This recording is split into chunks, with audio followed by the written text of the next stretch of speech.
Дүниеге келген әрбір адам өзіне өнеге мен білім берген ұстазын ешқашан ұмытпақ емес.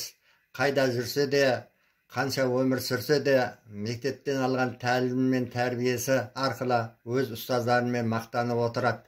Осындай ұстаздар мен өзім туып өскен Қарақалпақстанның Қараөзек ауданындағы Ақбеткей ауылында да көптеп болатын. Бүгінде олардың ешқайсысы өмірде жоқ.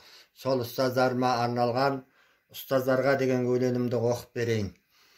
Нұрын құйып білім менен ғылымның, ұстаздыққа арнап өткен ғұмырын, ұстаз деген ардақ десім қашанда, ел есінде жазып кеткен есімін, ұлақ аты мың жыл азық шәкіртке, пәни деген 5 күн мынау тірлікте, жақсы ұстаздың алдын көріп шыққандар, қыран құстай самғайды ылғи биікке. Шәкірт болдық кеше бізді ұстазға, арал тасып кемерінен жатқанда, ұстаз бізді қарсы алған күлімдеп, алғаш рет шәкірт болып барғанда, қағаз қалам әліппені ұстатып, әліппемен есептерді жаттатып, шәкірттерге салдың білім жолына, балалықты шағыл құмда қалдырып.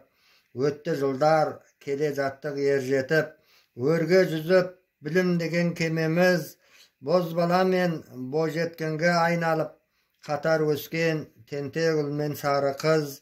10 жыл оқып, ұштық солай ұядан, артымызда қанша көктем күз қалған, киесі боп қалған алтын ұяда.